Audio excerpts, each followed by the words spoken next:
You're listening to the Emotional Abuse Recovery Podcast, episode number 44. Today on the podcast, I want to talk about why conventional advice for healing emotional wounds often falls short, why we can try to do what other people tell us to heal, but often feel like we're just on a hamster wheel. It's so important to me that I'm on here every week giving you actionable steps to take back control of your life. I remember how this felt.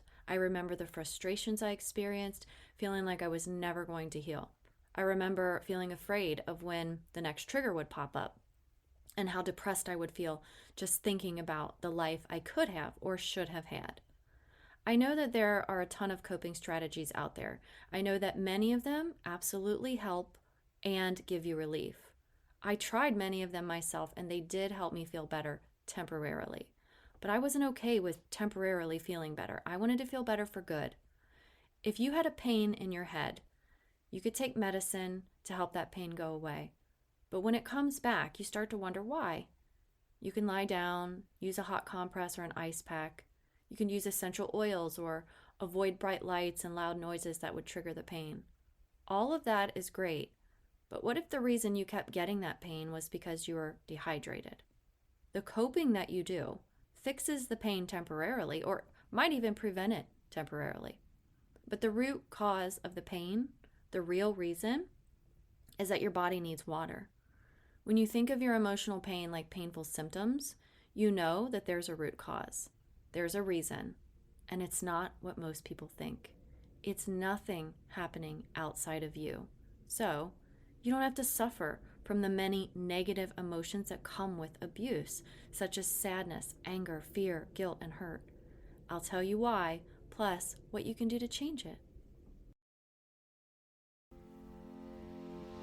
Welcome to the Emotional Abuse Recovery Podcast, a podcast specifically designed to help you heal after a toxic or narcissistic relationship. This podcast teaches you to use your subconscious mind to go from feeling stuck to set free. In here, you will learn how to use the power of your own mind to free yourself from emotional pain, move forward with confidence, and experience the inner peace you deserve in your healing journey after emotional abuse. I'm your host and subconscious reprogramming coach, Allison Dagny. So let's get started. All right, so let's just dive right in. As you probably already know, most survivors of emotional abuse and narcissistic abuse and toxic relationships believe that time will eventually ease the pain. They believe that if they just read enough books and learn enough about narcissism and go through some sessions of therapy that they'll be able to heal or feel better eventually. These beliefs have consequences, and they're not good ones. I'm just going to give it to you really straight here. What you believe becomes your reality. So in order to change your reality and feel how you want to be feeling and do what you want to be doing, you have to start inside yourself. You know, a lot of people think that if they just go outside of themselves, they'll feel better. And I'm not saying that certain things outside of you won't help you feel better, because they do and they will. But all of that is temporary, because the reason that you have the emotions that you have is because of what you believe in your subconscious mind. So try to think of it like this. One day you come home and it looks like there's been a robbery. You've been violated, but no one broke in. You remember that you gave the key to your house to someone, and they're the only person who could have done this. Everything inside is totally disorganized and chaotic because the person you gave your key to came into your home. They messed it all up. They rummaged through all of your personal belongings, broke things, stole things, and left. All the things you loved are smashed to pieces. They destroyed parts of your home that cannot go back to the way they once were. You feel completely and utterly defeated. You can try to call that person and ask them to come clean up their mess inside your house, but that doesn't mean they're going to do it. And even if they do come by, you're still going to remember what they did and how they ruined the things that you love that you can't get back. You're still going to remember the fear and the sadness when you walked into the house that day. You will never forget how you felt to be betrayed in such a horrible way. So there you are, left staring at all the damage, trying to put everything back together. You're overwhelmed and upset, thinking this should never have happened, and wondering why you ever let this person into your house. So, because the person who is responsible isn't fixing it, you get to work. You start cleaning up, you start putting things back together. You even start to read books about how to keep a clean house and keep it organized, and you follow social media accounts on the best ways to clean. You might even hire a professional to come in and help you out. But the reality is, this is your house, and nobody's going to clean it the way it needs to be cleaned except for you. And you know that some things just cannot be repaired or replaced by anyone but you. The reason I share this is to show you that what happens inside of you is the path to your personal healing. You cannot rely on other people to heal your wounds. And when you keep looking outside yourself to get healing from emotional abuse, well, the reality is you're just putting on a Band-Aid. If there's a leak in the roof, you need to get underneath the shingles to see what's going on. You could just put a bucket underneath and let the water drip in the bucket every time it rains, but that isn't fixing the problem. This is the same with our emotional wounds. When we do things like yoga, breathwork, Reiki, exercising, art therapy, journaling, CBT, and so many more things like this, it's like putting a bucket under the leak. Does it keep the water from spilling on the floor? Of course it does. But it isn't really fixing the problem. And oftentimes it makes the problem worse when we don't do a proper repair to the damage. So, when thinking of yourself like that house, you can easily see that time doesn't actually heal the wounds. That's like saying time will clean up the messes in the house.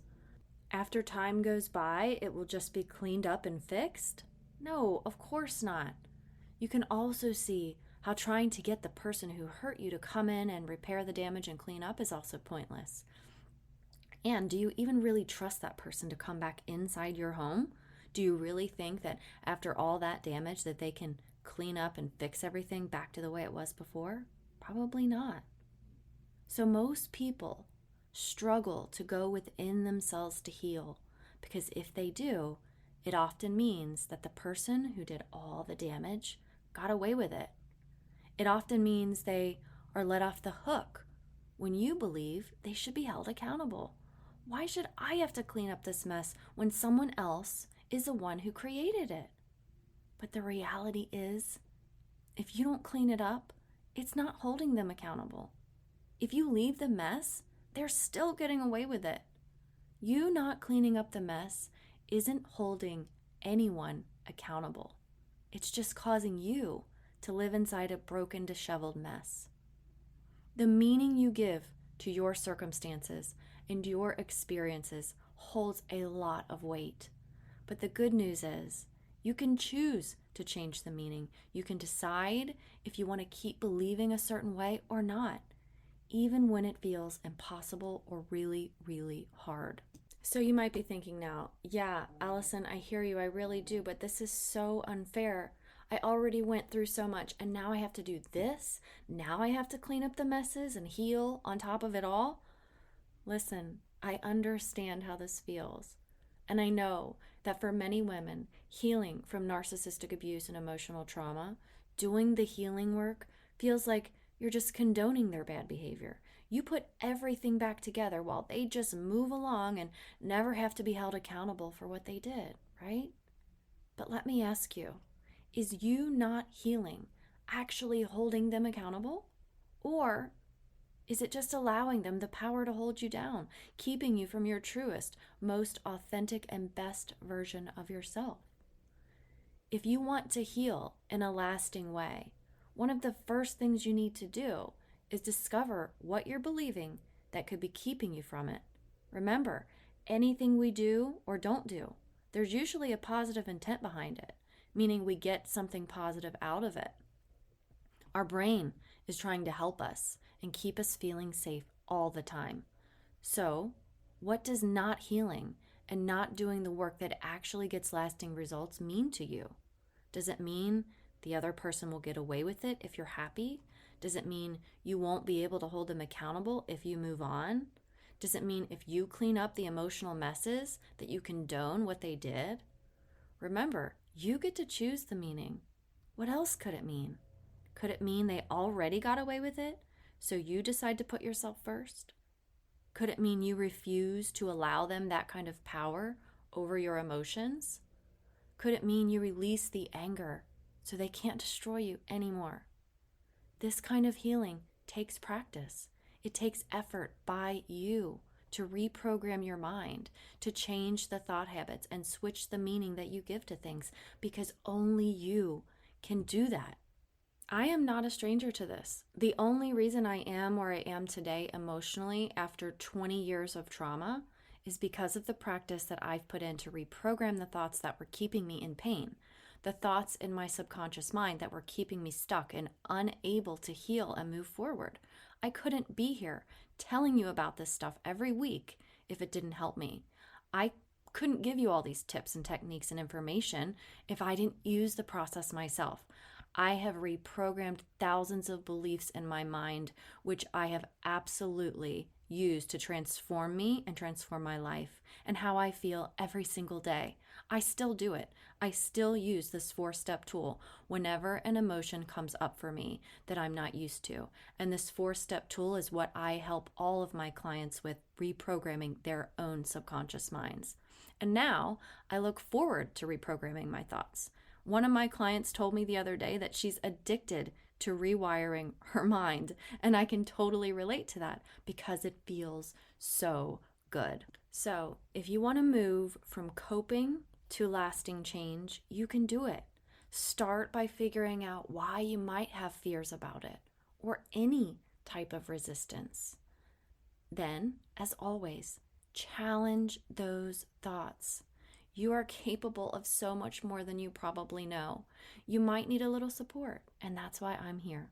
Keep listening, keep learning, and as always, reach out to me if you'd like to work with me one-on-one. Talk to you next week. Thank you for being here with me today in the Emotional Abuse Recovery Podcast. I hope you found value here with me. If this podcast episode was helpful to you, I'd love for you to hit subscribe and leave me a review. My goal is to help you go from feeling stuck to set free. You can find me on Instagram and Facebook, and you can check out whentearsleavescars.com for more resources and information to help you with your own emotional abuse recovery. Until next time, here's to believing in